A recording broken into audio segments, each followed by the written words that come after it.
ಮೊದಲನೇ ಸುದ್ದಿ ಅದು ಡಿ.ಕೆ. ಶಿವಕುಮಾರ್ ಅವರಿಗೆ ಸಂಬಂಧಪಟ್ಟಿದ್ದೇ ಆಗಿರುತ್ತೆ.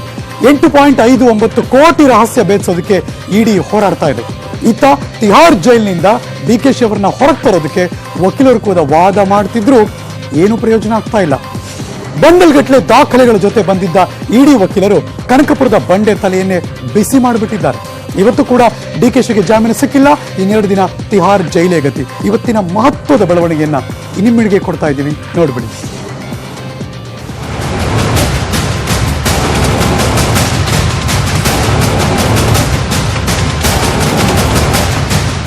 ಕನಕಪುರ ಕುಬೇರನಿಗೆ ಸಿಕ್ತಿಲ್ಲ ಜಾಮೀನು.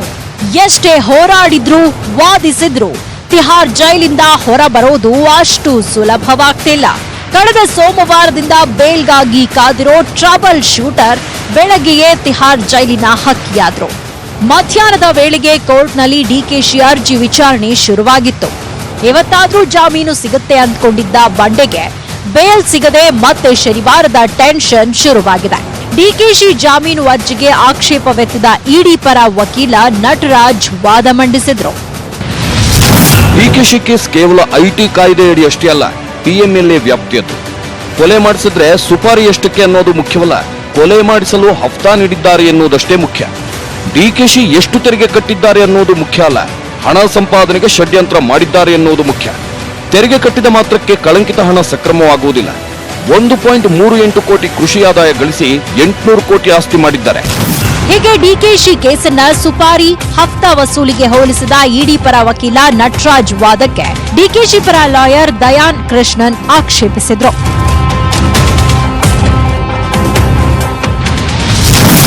ಕೃಷಿ ಆದಾಯದಿಂದ ಮೌಲ್ಯ ಹೆಚ್ಚಾಗಿದೆ ಎಂದು ಹೇಳಿಲ್ಲ. ಕೃಷಿ ಭೂಮಿ ಈಗ ಕಮರ್ಷಿಯಲ್ ಭೂಮಿಯಾಗಿದೆ, ಹೀಗಾಗಿ ಆಸ್ತಿ ಮೌಲ್ಯ ಹೆಚ್ಚಾಗಿದೆ. ಇಡಿ ಪರ ವಕೀಲರು ತಪ್ಪು ಮಾಹಿತಿ ನೀಡುತ್ತಿದ್ದಾರೆ. ಇದಕ್ಕೆ ಉತ್ತರ ಕೊಡಲು ನಿಂತ ಇಡಿ ವಕೀಲರು ವಾದ ಮುಂದುವರೆಸಿ ಐಶ್ವರ್ಯ ಗೌರಮ್ಮನ ಖಜಾನೆ ಮೂಲ ಕೆದಕಿ ವಾದದ ಬಿಸಿ ಹೆಚ್ಚಿಸಿದ್ರು.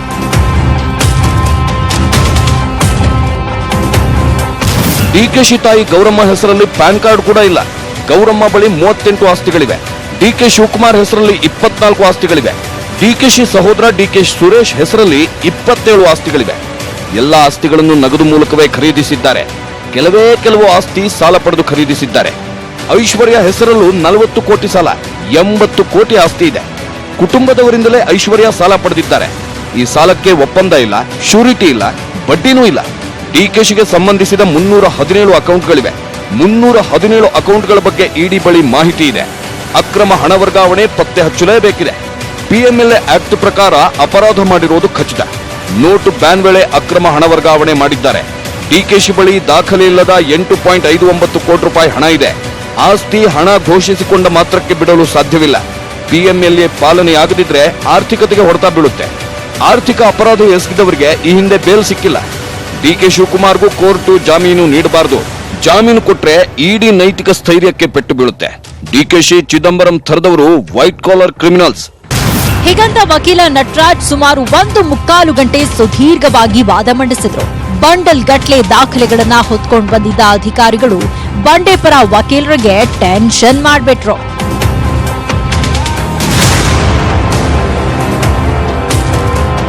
ಕೋರ್ಟ್ ಕಲಾಪದ time ಮುಗಿತಿದ್ದಂತೆ judge Ajay Kumar Kuhar ವಿಚಾರಣೆಯನ್ನ ಶನಿವಾರಕ್ಕೆ ಮುಂದೂಡಿದ್ರು.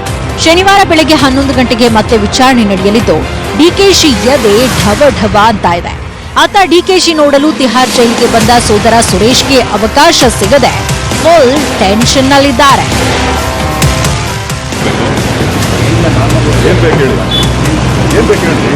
Dharanish, news 18 Kannada, Navadehali. Dodda Alahalli to Tihar jail. ರಾಷ್ಟ್ರ ರಾಜಧಾನಿಯಲ್ಲಿರುವಂತಹ ಅತಿ ದೊಡ್ಡ ಕಾರಾಗೃಹದಲ್ಲಿ ಟ್ರಬಲ್ ಶೂಟರ್ ಡಿ.ಕೆ.ಶಿ ಈಗ ವಿಚಾರಣಾಧೀನ ಕೈದಿ. ಬಳ್ಳಾರಿ ಬೈ ಎಲೆಕ್ಷನ್ ಸಂದರ್ಭದಲ್ಲಿ ಬಿಜೆಪಿ ನಾಯಕ ನಿಮ್ ನೆನಪಿರಬಹುದು, ಶ್ರೀರಾಮುಲು ಹೇಳಿಕೆ ಕೊಟ್ಟಿದ್ದ ಭವಿಷ್ಯ ಈಗ ನಿಜವಾಗಿದೆ. ಅಸೆಂಬ್ಲಿಯಲ್ಲಿ ನಿಂತು ಡಿ.ಕೆ.ಶಿ ತೋಡ್ಕೊಂಡಿದ್ದಂತಹ ಅನುಮಾನನೂ ಕೂಡ ಸತ್ಯವಾಗಿದೆ. ಹಾಗಾದ್ರೆ ನಡೆದಿದ್ದಾದ್ರೂ ಏನು ಅಂತೀರಾ? ಇಲ್ಲಿದೆ ನೋಡಿ ಇಂಟ್ರೆಸ್ಟಿಂಗ್ ಸ್ಟೋರಿ.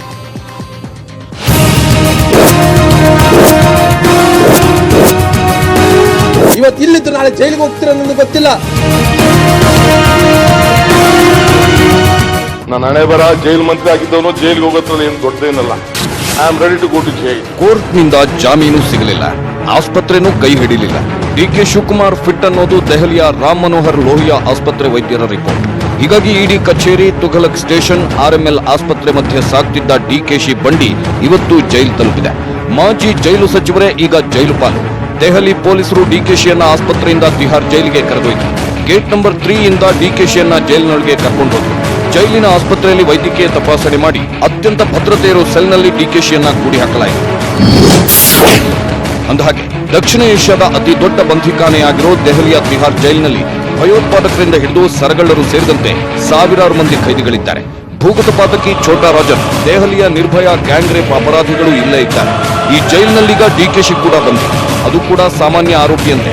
ಜೈಲಿನಲ್ಲಿ ಡಿಕೆಶಿಗೆ ಯಾವುದೇ ವಿಶೇಷ ಸೌಲಭ್ಯ ಇರುವುದಿಲ್ಲ. ಡಿಕೆಶಿ ಬಂಧಿಯಾಗಿರೋ ತಿಹಾರ್ ಜೈಲ್ ನಂಬರ್ 7ಕ್ಕೆ ಒಂದಷ್ಟು ವಿಶೇಷತೆಗಳಿವೆ.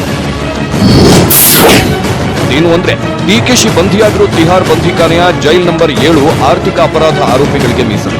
ಅಲ್ಲದೆ ಇದು ಅತಿ ಹೆಚ್ಚು ಭದ್ರತಾ ವ್ಯವಸ್ಥೆ ಇರುವ ಜೈಲ್ ವಾರ್ಡ್. ನಂಬರ್ 7 ಈ ವಾರ್ಡ್ನಲ್ಲಿ 700 ಮಂದಿ ಆರ್ಥಿಕ ಅಪರಾಧದ ಆರೋಪಿಗಳು ಈಗ ಸೆರೆಯಲ್ಲಿದ್ದಾರೆ.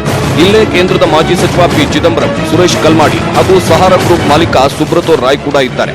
ಅಲ್ಲದೆ ಇತ್ತೀಚೆಗೆ ಅರೆಸ್ಟ್ ಆಗಿರೋ ಮಧ್ಯಪ್ರದೇಶದ ಕಮಲ್ನಾಥ್ ಅಳಿಯ ರುತುಲ್ ಪುರಿ ಇಲ್ಲೇ ಬಂಧಿಯಾಗಿದ್ದಾರೆ.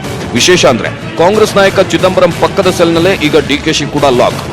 ಹೀಗೆ ಘಟಾನುಘಟಿ ಆರೋಪಿಗಳು, ಪಾತಕಿಗಳು, ಕಳ್ಳರು ಎಲ್ಲ ಇರೋ ತಿಹಾರ್ ಜೈಲಿನ ರೂಲ್ ಬುಕ್ ಹೀಗಿದೆ ನೋಡಿ. ಬೆಳಿಗ್ಗೆ 7 ರಿಂದ 8 ಗಂಟೆವರೆಗೆ ತಿಂಡಿ ಕೊಡ್ತಾರೆ. ಮಧ್ಯಾಹ್ನ 12ಕ್ಕೆ ಊಟ ಕೊಡ್ತಾರೆ. ಸಂಜೆ 4ಕ್ಕೆ ಚಹಾ ಕೊಡ್ತಾರೆ. ರಾತ್ರಿ 7 ರಿಂದ 8 ಗಂಟೆಯೊಳಗೆ ಊಟ ಮಾಡಬೇಕು. ರಾತ್ರಿ ಊಟಕ್ಕೆ ರೋಟಿ, ದಾಲ್, ಪಲ್ಯ ಇರುತ್ತೆ. ಇನ್ನು ಬಂಧಿತರಿಗೆ ದಿನಕ್ಕೆ 1.5 ಗಂಟೆ ಮಾತ್ರ ಟಿವಿ ನೋಡಲು ಅವಕಾಶ ಇದೆ. ಜಾಮೀನು ಸಿಗೋ ತನಕ ಶತಕೋಟಿಯ ಒಡೆಯ ಡಿಕೆಶಿಗೆ ಜೈಲೂಟವೇ ಗತಿ. Bureau report, news 18 Kannada. DK Shivakumar ಅವರ ಕೇಸಲ್ಲಿ ಶಾಸಕಿ ಲಕ್ಷ್ಮೀ ಹೆಬ್ಬಾಳ್ಕರ್ ಕೂಡ ವಿಲವಿಲ ಒದ್ದಾಡ್ತಿದ್ದಾರೆ. ಡಿಕೆಶಿ ಜೊತೆಗಿನ ವ್ಯವಹಾರಿಕ ಸಂಬಂಧದ ವಿಚಾರವಾಗಿ ಇಡಿ ಅಧಿಕಾರಿಗಳು ಇವತ್ತು ಲಕ್ಷ್ಮೀ ಹೆಬ್ಬಾಳ್ಕರ್ಗೆ ಡ್ರಿಲ್ ಮಾಡಿದ್ದಾರೆ. ನಾಳೆ ಕೂಡ ಲಕ್ಷ್ಮೀ ಹೆಬ್ಬಾಳ್ಕರ್ ವಿಚಾರಣೆಗೆ ಕೂಡ ಫಿಕ್ಸ್ ಆಗಿದೆ. ಹಾಗಾದ್ರೆ ಇವತ್ತಲ್ಲಿ ಏನ್ ನಡೀತು, ಇಲ್ಲಿದೆ ನೋಡಿ ಸ್ಟೋರಿ.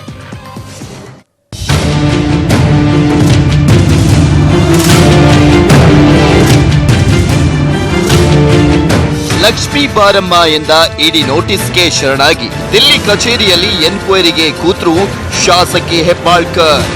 ಸಕ್ಕರೆ ಕಾರ್ಖಾನೆಗೆ ಹೂಡಿರುವಂತ ಬಂಡವಾಳ, ಸಹಕಾರಿ ಬ್ಯಾಂಕ್ಗಳ ಖಾತೆಗಳ ವ್ಯವಹಾರ, ನೋಟ್ ಬ್ಯಾನ್ ವೇಳೆ ಆಗಿರುವಂತ ಹಳೆ ನೋಟುಗಳ ಬದಲಾವಣೆ, ಹೀಗೆ ಡಿಕೆಶಿ ಹಾಗೂ ಹೆಬ್ಬಾಳ್ಕರ್ ಸುತ್ತ ಬಲೆ ಹಾಕಿರುವಂತ ಇಡಿ ಟೀಮ್ ಲಕ್ಷ್ಮಿ ಹೆಬ್ಬಾಳ್ಕರ್ ಅನ್ನ ಮ್ಯಾರಥಾನ್ ವಿಚಾರಣೆ ಮಾಡಿದೆ. ಲಕ್ಷ್ಮಿಗೆ ಇಡಿ ಮಾಡಿರುವಂತ ಡ್ರಿಲ್ಲಿಂಗ್ ಹೀಗಿತ್ತು ನೋಡಿ. ಡಿಕೆ ಶಿವಕುಮಾರ್ ನಿಮ್ಗೆ ಪರಿಚಿತರೇ? ಎಷ್ಟು ವರ್ಷಗಳಿಂದ ನಿಮ್ಗೆ ಪರಿಚಯ? ಹೌದು, ಹಲವು ವರ್ಷಗಳಿಂದ ಪರಿಚಯ ಇದೆ. ನಾವು ಒಂದೇ ಪಕ್ಷದಲ್ಲಿ ಕೆಲಸ ಮಾಡ್ತಿದ್ದೇವೆ. ಡಿಕೆ ಶಿವಕುಮಾರ್ ಕೇಸಲ್ಲಿ ನಿಮ್ಮನ್ನ ಸಾಕ್ಷಿ ಹೇಳಿಕೆಯಾಗಿ ಪರಿಗಣಿಸಿದ್ದೀವಿ. ನಿಮ್ಗೆ ಇದರ ಅರಿವಿದೆಯಾ? ಇಡಿ ಸಮನ್ಸ್ ನೋಡಿದ ಮೇಲೆ ನನಗೆ ವಿಚಾರ ಗೊತ್ತಾಗಿದೆ. ಡಿಕೆ ಶಿವಕುಮಾರ್ ವ್ಯವಹಾರಗಳ ಬಗ್ಗೆ ನಿಮ್ಗೆ ಮಾಹಿತಿ ಇದೆಯಾ? ಇಲ್ಲ, ಅವರ ವ್ಯವಹಾರದ ಬಗ್ಗೆ ನಂಗೇನೂ ಗೊತ್ತಿಲ್ಲ. ಅವರು ನನಗೆ ಕೇವಲ ರಾಜಕೀಯ ಮಾರ್ಗದರ್ಶಕರು. ಡಿಕೆ ಶಿವಕುಮಾರ್ ಅವರ ಯಾವ್ದಾದ್ರೂ ವ್ಯವಹಾರದಲ್ಲಿ ನೀವೇನಾದ್ರೂ ಪಾಲುದಾರರಾಗಿದ್ದೀರಾ? ಇಲ್ಲ, ನಾನು ಪಾಲುದಾರಳಲ್ಲ. ಅವರ ವ್ಯವಹಾರಗಳ ಬಗ್ಗೆ ನನಗೆ ಮಾಹಿತಿ ಇಲ್ಲ. ನೀವು ಅವರಿಂದ ಯಾವತ್ತಾದ್ರೂ ಹಣಕಾಸಿನ ಸಹಾಯವನ್ನ ಪಡೆದಿದ್ದೀರಾ? ಇಲ್ಲ, ರಾಜಕೀಯವಾಗಿ ಒಂದಷ್ಟು ಸಹಾಯ ಮಾಡಿದ್ದಾರೆ, ಹಣಕಾಸಿನ ವ್ಯವಹಾರ ಮಾಡಿಲ್ಲ. ನೀವು ಸಕ್ಕರೆ ಕಾರ್ಖಾನೆಗೆ 200 ಕೋಟಿ ರೂಪಾಯಿ ಬಂಡವಾಳ ಹಾಕಿದ್ದೀರಾ, ಅದಕ್ಕೆ ಡಿಕೆ ಶಿವಕುಮಾರ್ ಸಹಾಯ ಮಾಡಿದ್ದಾರಾ? ನನ್ನ ಕಾರ್ಖಾನೆ ಇದೆ, ನಾನು ಉದ್ದಿಮೆ ಮಾಡ್ತಿದ್ದೇನೆ. ಉದ್ದಿಮೆಗೆ ಬಂಡವಾಳ ಹೂಡ್ಲೇಬೇಕು. ಆದ್ರೆ ಡಿಕೆ ಶಿವಕುಮಾರ್ ಅವರಿಂದ ಹಣ ಪಡೆದಿಲ್ಲ. ಬೆಳಗಾವಿ, ಗೋಕಾಕ್ ಸಹಕಾರಿ ಬ್ಯಾಂಕ್ಗಳಲ್ಲಿ ನಿಮ್ಮ ವ್ಯವಹಾರ ಇದೆಯಾ? ಹೌದು, ನಾನು ಬ್ಯಾಂಕ್ಗಳಲ್ಲಿ ಖಾತೆ ಹೊಂದಿದ್ದೇನೆ. ನೋಟ್ ಬ್ಯಾನ್ ವೇಳೆ ಈ ಬ್ಯಾಂಕ್ಗಳಲ್ಲಿ ನೀವು ದೊಡ್ಡ ಮೊತ್ತದ ವ್ಯವಹಾರ ನಡೆಸಿರುವಂತಹ ಆರೋಪ ಇದೆ. ಇಲ್ಲ, ನನ್ನ ಅಗತ್ಯಕ್ಕೆ ಹೊರತುಪಡಿಸಿ ಬೇರೆ ಯಾವುದೇ ವ್ಯವಹಾರ ನಡೆಸಿಲ್ಲ. ನೀವು ಸಕ್ಕರೆ ಕಾರ್ಖಾನೆಗೆ ಬಂಡವಾಳ ಹಾಕಿರೋ ಆ ಹಣದ ಮೂಲ ಯಾವುದು? ಅದನ್ನ ಈಗ್ಲೇ ಹೇಳೋಕೆ ಕಷ್ಟ ಆಗತ್ತೆ. ನನ್ನಲ್ಲಿ ಪೂರ್ತಿ ಮಾಹಿತಿ ಇಲ್ಲ. ದಾಖಲೆ ನೋಡಿ ಹೇಳ್ಬೇಕಷ್ಟೆ. ಅದಕ್ಕೆ ಸಮಯ ಕೊಡಿ. ನಿಮ್ಮ ಸಹೋದರನ ವ್ಯವಹಾರಕ್ಕೆ ಡಿಕೆ ಶಿವಕುಮಾರ್ ಸಹಾಯ ಮಾಡಿದ್ರಾ? ನನ್ನ ಸಹೋದರನ ವ್ಯವಹಾರದ ಬಗ್ಗೆ ನನ್ನ ಬಳಿ ಹೆಚ್ಚಿನ ಮಾಹಿತಿ ಇಲ್ಲ. ಅವನು ಕೂಡ ಹಲವು ವ್ಯವಹಾರ ಮಾಡ್ತಿದ್ದಾನೆ. ನಿಮ್ಮ ಸೋಲಾರ್ ಪವರ್ ಪ್ಲಾಂಟ್ ಉದ್ಯಮಕ್ಕೆ ಶಿವಕುಮಾರ್ ಅವರಿಂದ ನೀವು ಮತ್ತು ನಿಮ್ಮ ಸಹೋದರ ಹಣ ಪಡೆದಿದ್ದೀರಾ? ಇಲ್ಲ, ನಾವು ನಮ್ಮ ಸ್ವಂತ ಬಲದಿಂದ ಕಾನೂನುಬದ್ಧವಾಗಿ ವ್ಯವಹಾರ ಮಾಡ್ತಿದ್ದೇವೆ. ಡಿಕೆ ಶಿವಕುಮಾರ್ ಇಡಿ ವಿಚಾರಣೆಗೆ ಬರುವ ಮುನ್ನ ನಿಮ್ಗೆ ಕಾಲ್ ಮಾಡಿದ್ರಾ? ವ್ಯವಹಾರಗಳ ಬಗ್ಗೆ ಏನಾದ್ರೂ ಚರ್ಚೆ ಮಾಡಿದಾರಾ? ಇಲ್ಲ, ನನಗ್ ಕರೆ ಮಾಡಿಲ್ಲ. ಕರೆ ಮಾಡಿದ್ರೆ ತಾನೇ ಚರ್ಚೆ ಮಾಡೋದು. ನನಗೆ ಕರೆನೇ ಮಾಡಿಲ್ಲ. ಏನೋ ಕೆಲವು ವಿಚಾರಗಳನ್ನ ಕೇಳಿದ್ದಾರೆ, ವಿಚಾರಣೆ ನಡೀತಾ ಇದೆ. ಸಮಂಜಸವಾದಂಥ ಉತ್ತರ ಕೊಟ್ಟಿದ್ದೀನಿ. ಕೆಲವು ಡಾಕ್ಯುಮೆಂಟ್ಸ್ ಕೇಳಿದ್ದಾರೆ, ಅವನು ಕೂಡ ಒದಗಿಸ್ತೀನಿ ಅಂತ ಹೇಳಿದ್ದೀನಿ. Thank you. ನನಗೆ ಇನ್ನೂ ಗೊತ್ತಾಗುತ್ತೆ ಅವ್ರು ಇಲ್ಲ, ಈಗ ಸದ್ಯಕ್ಕೆ ಏನು ಹೇಳಲ್ಲ, ನಾಳೆ ಹೇಳ್ತೀನಿ. ಬೆಳಗ್ಗಿನಿಂದ ಇಡಿ ಅಧಿಕಾರಿಗಳು ಸತತವಾಗಿ ಪ್ರಶ್ನೆ ಕೇಳಿ ಭೂಗತ ಬೇನಾಮಿಯನ್ನ ಹೊರತೆಗೆಯೋಕೆ ಎಲ್ಲ ಪ್ರಯತ್ನಗಳನ್ನ ಮಾಡಿದ್ದಾರೆ. ಒಂದಷ್ಟು ಕಡೆ ಜಾರಿಕೊಂಡಿರುವಂತಹ ಹೆಬ್ಬಾಳ್ಕರ್ ಖಡಕ್ ಆಗೇ ಇದ್ರು. ಆದ್ರೆ ಡಿಕೆಶಿ ಕೊನೆ ಬಾರಿಗೆ ಲಕ್ಷ್ಮೀ ಹೆಬ್ಬಾಳ್ಕರ್ ಜೊತೆಯಲ್ಲಿ ಮಾತಾಡಿರುವಂತಹ ಜಾಡು ಇಳಿದಿರುವಂತಹ ಇಡಿ ಟೀಮ್ ಆ ರಹಸ್ಯವನ್ನ ಭೇದಿಸೋಕೆ ಪ್ರಯತ್ನ ಮಾಡ್ತಾ ಇದೆ. ಹೀಗಾಗಿ ಕಾಂಗ್ರೆಸ್ನ ಮಹಿಳಾ ನಾಯಕಿಗೂ ಸಂಕಷ್ಟ ತಪ್ಪಿದ್ದಲ್ಲ. Bureau report, news 18 Kannada. ಮತ್ತೆ ಸಮನ್ಸ್ ಕೊಟ್ಟಿದ್ದಾರೆ. ನಾಳೆ ಮತ್ತೆ ಹಾಜರಾಗಬೇಕಾಗಿದೆ ಶಾಸಕಿ ಲಕ್ಷ್ಮೀ ಹೆಬ್ಬಾಳ್ಕರ್ ಅವರು. ಏನ್ ಬೆಳವಣಿಗೆ ಆಗುತ್ತೆ ಅದನ್ನು ಕಾದು ನೋಡಬೇಕು. ಡಿಕೆ ಶಿವಕುಮಾರ್ ಅವರಿಗೆ ಬೆಂಗಳೂರಿನ ಬ್ಯಾಟರಾಯನ್ಪುರ ವಾರ್ಡ್ನ ವರ್ಮಾ ಲೇಔಟ್ನಲ್ಲಿ ಆಸ್ತಿ ಖರೀದಿ ಮಾಡಿದ ಕೇಸ್ ಕೂಡ ಕಂಟಕವಾಗ್ತಾ ಇದೆ. ನೋಟ್ ಬ್ಯಾನ್ ಸಂದರ್ಭದಲ್ಲಿ 8 ಕೋಟಿ ಮೌಲ್ಯದ ಆಸ್ತಿಯನ್ನ ಬರೋಬ್ಬರಿ 10 ಕೋಟಿ ರೂಪಾಯಿ ಕೊಟ್ಟು ಖರೀದಿಸಿದ್ರು ಅಂತ ಮಾತುಗಳಿದೆ. 10 ಕೋಟಿ ಮೊತ್ತದ ಹಳೆ ನೋಟುಗಳನ್ನೇ ಬಳಸಿ ಡಿಕೆಶಿ ವ್ಯವಹಾರ ಮಾಡಿದ್ರ ಬಗ್ಗೆ ಇಡಿ ಅಧಿಕಾರಿಗಳಿಗೆ ಮಾಹಿತಿ ಸಿಕ್ಕಿದೆ. ಅದರ ವಿಚಾರಣೆ ಕೂಡ ನಡೀತಾ ಇದೆ ಅನ್ನೋ ಮಾತುಗಳು ಕೂಡ ಇಲ್ಲಿ ಕೇಳಿ ಬರ್ತಾ ಇದೆ. ಈ ಕೇಸಲ್ಲಿ ಕಾಂಗ್ರೆಸ್ MLC ಒಬ್ಬರಿಗೂ ಕೂಡ ಇಡಿ ನೋಟಿಸ್ ಕೊಟ್ಟು ವಿಚಾರಣೆ ನಡೆಸೋಕೆ ಸಿದ್ಧತೆ ಮಾಡಿಕೊಂಡಿದೆ ಅನ್ನೋ ವಿಷಯ ಕೂಡ ಓಡಾಡ್ತಿದೆ.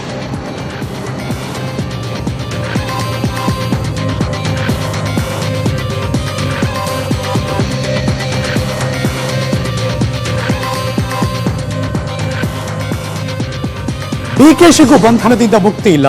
ಇತ್ತ ಕೇಂದ್ರದ ಮಾಜಿ ಸಚಿವ ಪಿ ಚಿದಂಬರಂಗೂ ಕೂಡ ಬಿಡುಗಡೆ ಭಾಗ್ಯ ಮಾತ್ರ ಸಿಕ್ಕಿಲ್ಲ. INX ಮೀಡಿಯಾ ಭ್ರಷ್ಟಾಚಾರ ಪ್ರಕರಣಕ್ಕೆ ಸಂಬಂಧಪಟ್ಟ ಹಾಗೆ ನ್ಯಾಯಾಂಗ ಬಂಧನದಲ್ಲಿರುವಂತಹ ಚಿದಂಬರಂ ಅವರ ನ್ಯಾಯಾಂಗ ಬಂಧನದ ಅವಧಿಯನ್ನ ಅಕ್ಟೋಬರ್ 3ನೇ ತಾರೀಕಿನ ತನಕ ವಿಸ್ತರಿಸಲಾಗಿದೆ. ಚಿದಂಬರಂಗೆ ಆರೋಗ್ಯ ಸಮಸ್ಯೆ ಇರೋದ್ರಿಂದ ತಪಾಸಣೆಗೆ ಕೋರ್ಟ್ ಅನುಮತಿ ಕೊಟ್ಟಿದೆ.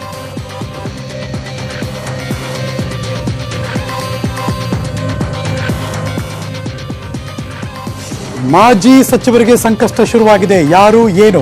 IMA ಬಹುಕೋಟಿ ವಂಚನೆ ಪ್ರಕರಣದಲ್ಲಿ ಮಾಜಿ ಸಚಿವ ಜಮೀರ್ ಅಹಮದ್ ಖಾನ್ ಸಂಕಷ್ಟ ಎದುರಿಸಬೇಕಾಗಿದೆ. ನಾಳೆ ವಿಚಾರಣೆಗೆ ಬರಬೇಕು ಅಂತ CBI ಅಧಿಕಾರಿಗಳು ಜಮೀರ್ ಅಹಮದ್ ಅವರಿಗೆ ಸಮನ್ಸ್ ಅನ್ನು ಜಾರಿ ಮಾಡಿದ್ದಾರೆ. UB ಸಿಟಿ ಹತ್ರ ಇರೋ ಜಮೀರ್ ಮನೆಗೆ ತೆರಳಿ CBI ಅಧಿಕಾರಿಗಳು ಸಮನ್ಸ್ ಕೊಟ್ಟಿದ್ದಾರೆ. ಆದರೆ ಕುಟುಂಬದ ಜೊತೆ ಜೈಪುರದಲ್ಲಿರುವಂತಹ ಜಮೀರ್ ಅಹಮದ್ 5 ದಿನಗಳ ಕಾಲಾವಕಾಶ ಕೇಳಿದ್ದಾರೆ. ಆರೋಪಿ ಮನ್ಸೂರ್ ವಿಚಾರಣೆ ಸಂದರ್ಭದಲ್ಲಿ ಜಮೀರ್ ಜೊತೆಗಿನ ಹಣಕಾಸಿನ ವ್ಯವಹಾರ ಮತ್ತು ಪ್ರಾಪರ್ಟಿ ವಿಷಯದ ಬಗ್ಗೆ CBI ಹತ್ರ ಹೇಳಿಕೆ ಕೊಟ್ಟಿದ್ರು. ಈ ಕುರಿತು ಜಮೀರ್ ಅಹಮದ್ರನ್ನ CBI ವಿಚಾರಣೆ ನಡೆಸ್ತಾ ಇದೆ.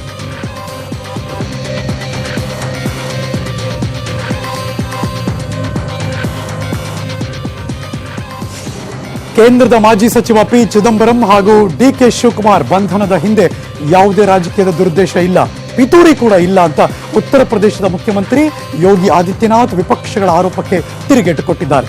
ಕೇಂದ್ರ ಸರ್ಕಾರವಾಗಲಿ ರಾಜ್ಯ ಸರ್ಕಾರವಾಗಲಿ ಕಾನೂನಿನ ಪ್ರಕಾರ ಕ್ರಮ ಕೈಗೊಳ್ತಾ ಇವೆ. ತಪ್ಪು ಮಾಡಿದವರಿಗೆ ಶಿಕ್ಷೆ ಆಗುತ್ತೆ ಎಂದರು.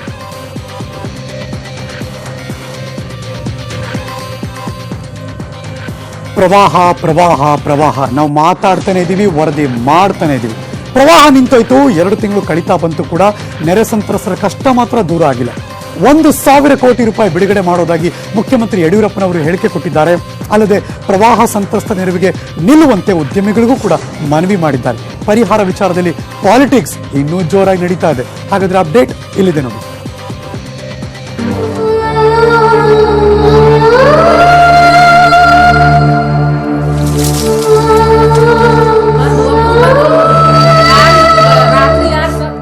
ಕಣ್ಣ ಮುಂದೆ ಬರೀ ನರಕ. ನೆರವಿಗೆ ಬನ್ನಿ ಅಂತ ಬೀದಿಗಿಳಿದ ಸಂತ್ರಸ್ತರು. ಇದು ಗದಗ್ನ ಕೊಣ್ಣೂರ ಗ್ರಾಮದ ಚಿತ್ರಣ. ಮಲಪ್ರಭೆ ಹೊಡೆತಕ್ಕೆ ನಲುಗಿದ ಇವರಿಗೆ ಬಯಲಲ್ಲೇ ಸ್ನಾನ, ಬಯಲಲ್ಲೇ ಅಡುಗೆ, ಥೇಟ್ ಅಲೆಮಾರಿ ಜೀವನ.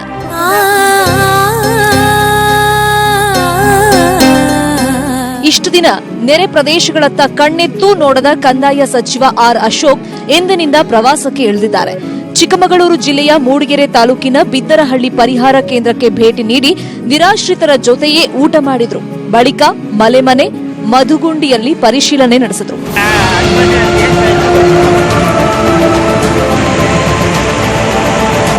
ಈ ನಡುವೆ ನೆರೆ ಸಂತ್ರಸ್ತರಿಗೆ 1,000 ಕೋಟಿ ಬಿಡುಗಡೆ ಮಾಡೋದಾಗಿ ಸಿಎಂ ಹೇಳಿದ್ದಾರೆ. ಅಲ್ಲದೆ ಕೇಂದ್ರದಿಂದ ಅನುದಾನ ಬರೋದು ತಡವಾಗ್ತಾ ಇರೋ ಕಾರಣ ಉದ್ಯಮಿಗಳು ಕೈ ಜೋಡಿಸುವಂತೆ ಮನವಿ ಮಾಡಿದ್ದಾರೆ. ಈಗಾಗಲೇ 1,000 ಕೋಟಿ ರೂಪಾಯಿನ ಮನೆಗೆ ಕಟ್ಟೋಕ್ಕೆ ರಿಲೀಸ್ ಮಾಡಿದೆ. 500 ಕೋಟಿ PWಗೋಸ್ಕರ ರಿಲೀಸ್ ಮಾಡಿದೆ. ಕೆಲವು ಇಂಡಸ್ಟ್ರಿಯಲಿಸ್ಟ್ ಬರ್ತಾ ಇದ್ದಾರೆ ಫ್ಲಡ್ ಇದಕ್ಕೆ ಹೆಚ್ಚಿನ ಸಹಕಾರ ನೀಡೋಕ್ಕೋಸ್ಕರ ಅಲ್ಲಿಗೆ ಹೋಗ್ತಾರೆ. ನೆರೆಯಂತಹ ಪರಿಸ್ಥಿತಿಯಲ್ಲೂ ಪ್ರಧಾನಿ ಮೋದಿ ಸಿಎಂ ಯಡಿಯೂರಪ್ಪ ಭೇಟಿಗೆ ಅವಕಾಶ ಕೊಟ್ಟಿಲ್ಲ. ಇದು ರಾಜ್ಯಕ್ಕೆ ಮೋದಿ ಮಾಡ್ತಾ ಇರೋ ಅನ್ಯಾಯ ಅಂತ ಸಿದ್ದರಾಮಯ್ಯ ಟ್ವೀಟ್ ಮಾಡಿದ್ರೆ ಕೇಂದ್ರ ಹಾಗೂ ರಾಜ್ಯ ಸರ್ಕಾರದ ವಿರುದ್ಧ ಎಚ್ಡಿ ರೇವಣ್ಣ ಗುಡುಗಿದ್ದಾರೆ. ಆದ್ರೆ ಕೇಂದ್ರದಿಂದ ಅನುದಾನ ಬಂದೇ ಬರುತ್ತೆ ಅಂತಿದ್ದಾರೆ ಸಚಿವ ಸಿಟಿ ರವಿ. ನಾನೇನು ಬ್ರೇಕ್ ಹಾಕಿಲ್ರಿ, ನಂದಕ್ಕೇನು ಬೇಡ ಅನ್ನಲ್ಲ. ಪಾಪ ನೆರೆ ಸಂತಸರು ಅವ್ರಲ್ರಿ, ಅವಕಾರ ಒಂದು ಬ್ರೇಕ್ ಹಾಕಕ್ಕೆ ಹೋಗ್ಬೇಡಿ. ಅವೇನು ಮಾಡವೆ ಪಾಪ್ತವು. ಈಗೇನು ಯಾವ ಚುನಾವಣೆ ಇಲ್ಲ, ಕೇಂದ್ರ ಸರ್ಕಾರ ಸಂಪೂರ್ಣ ತಿಲಾಜಿನಿ ಹಾಕಿದ್ದಾರೆ ಅಂದ್ರೆ ತಪ್ಪಾಗ್ಲಾರ್ದು. 1 ಸೀಟು ಗೆಲ್ದೇ ಇರೋ ಕಡೆ ಕೊಟ್ಟಿರೋರು 25 ಸೀಟ್ ಗೆಲ್ಸಿರೋ ಕಡೆ ಕೊಡದೇ ಇರ್ತಾರ? ಕೇಂದ್ರ ಸರ್ಕಾರ ಅನುದಾನ ಕೊಟ್ಟೇ ಕೊಡುತ್ತೆ. ಚಿಕ್ಕೋಡಿ, ರಾಯಚೂರು ಸೇರಿದಂತೆ ರಾಜ್ಯದ ಹಲವೆಡೆ ಪ್ರತಿಭಟನೆ ಮಾಡಿ ಸರ್ಕಾರಕ್ಕೆ ಸಂತ್ರಸ್ತರು ಛೀಮಾರಿ ಹಾಕಿದ್ದಾರೆ.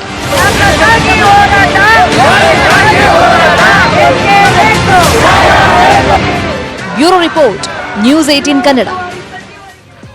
ಅವ್ರಿಗೆಲ್ಲ ಪಾಪ ಅವ್ರವ್ರಿಗೆ ಯಾವ್ಯಾವ ಏನೇನಾಗಬೇಕು ಅದ್ರ ಬಗ್ಗೆ ತಲೆ ಕೆಡಿಸ್ಕೊಂಡಿದ್ದಾರೆ. ಇಲ್ಲಿ ಯಾಕೆ ತಲೆ ಕೆಡಿಸ್ಕೋಬೇಕು? 2 ತಿಂಗಳ ಹಿಂದೆ ನಿಮ್ಮ ನ್ಯೂಸ್ 18 ಕನ್ನಡ ನಾನೇ ಖುದ್ದಾಗಿ ಆ ಜಾಗಕ್ಕೆ ಹೋಗಿ ಅವರ ಸ್ಥಿತಿ ನೋಡಿದ್ಮೇಲೆ ಇವತ್ತು ಕಣ್ಣು ಮುಚ್ಚಿದ್ರೆ ಅಯ್ಯೋ ಅನಿಸ್ಬಿಡುತ್ತೆ ನೀವು ಒಂದು ಕ್ಷಣಕ್ಕೆ.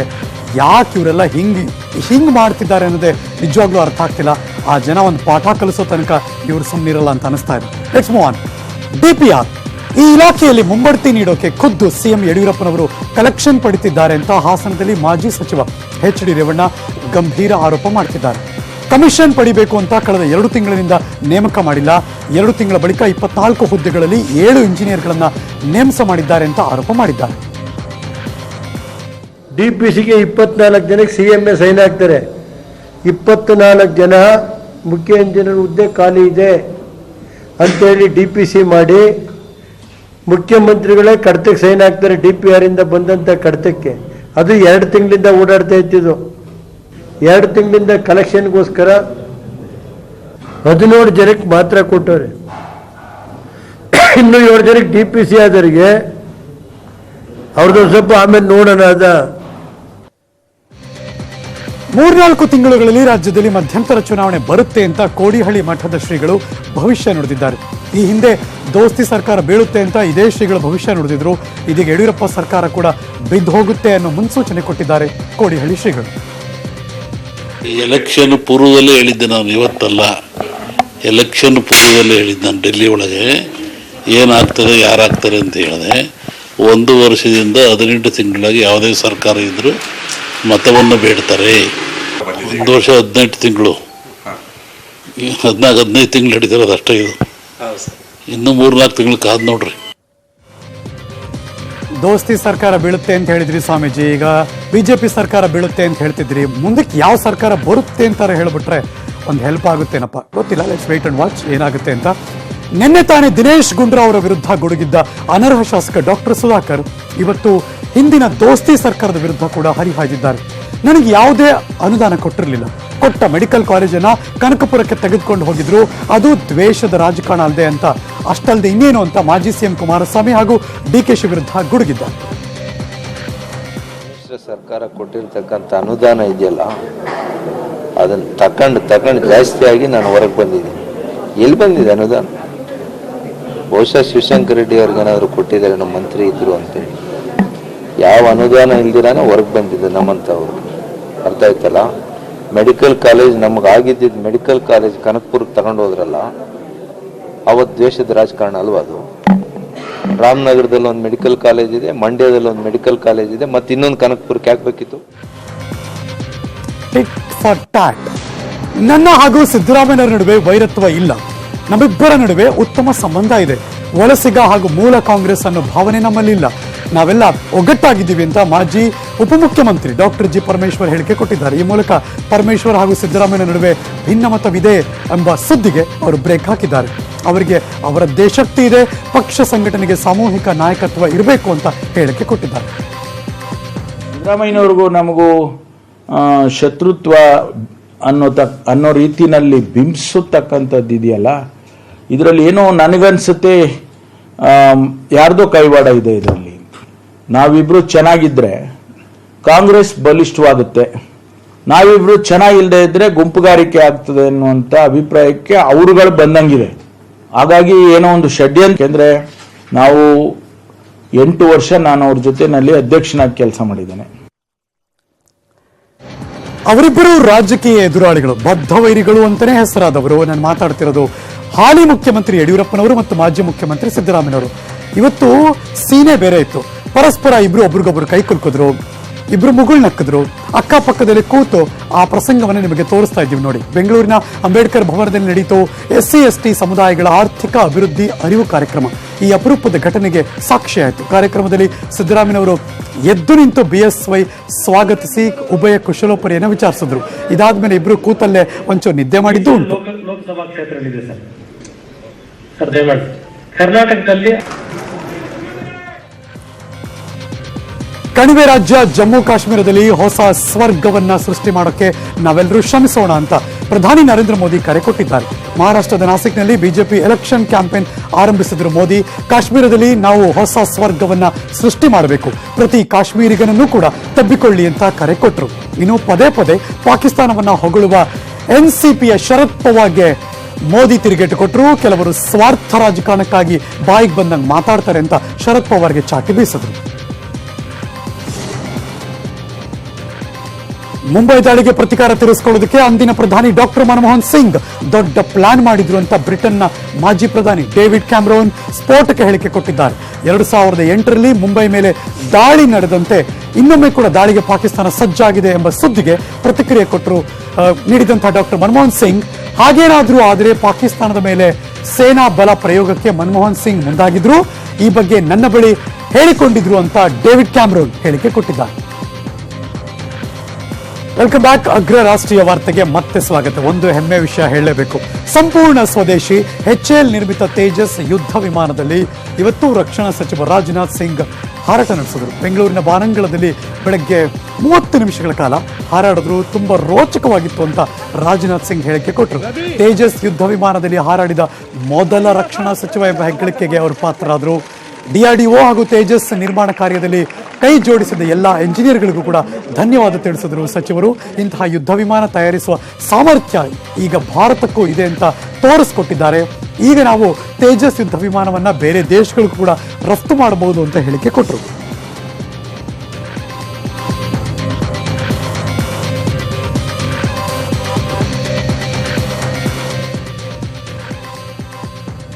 That's great, really wonderful. ನಿಜವಾಗ್ಲೂ ಕೂಡ ಖುಷಿ ಪಡ್ತೀವಿ ಮತ್ತು ಹೆಮ್ಮೆ ಪಡ್ತೀವಿ. ಇಲ್ಲಿಗೆ ಇವತ್ತಿನ ಅಗ್ರ ರಾಷ್ಟ್ರೀಯ ವಾರ್ತೆಯನ್ನು ಮುಗಿಸಿ ನಾನು ಹೋಗಿ ಬರ್ತೀನಿ. ಕೆಲವೇ ಕ್ಷಣದಲ್ಲಿ ಮಗದೊಂದು ಇಂಟ್ರೆಸ್ಟಿಂಗ್ ಬಿಗ್ ಸ್ಟೋರಿನಲ್ಲಿ ನಿಮ್ಮ ಮುಂದೆ ರಾಮ ಮಂದಿರ ಫಿಕ್ಸ್ ಕಾರ್ಯಕ್ರಮ ಬರ್ತಾ ಇದೆ. ನೋಡೋದನ್ನ ಮಾತ್ರ ಮಿಸ್ ಮಾಡಬೇಡಿ. ಪಕ್ಕಾ ನ್ಯೂಸ್ಗಾಗಿ ನೀವು ನೋಡ್ತಾ ಇರಿ News 18 ಕನ್ನಡ. ಜಾಲ ನಮ್ಮದು, ಬಲ ನಿಮ್ಮದು.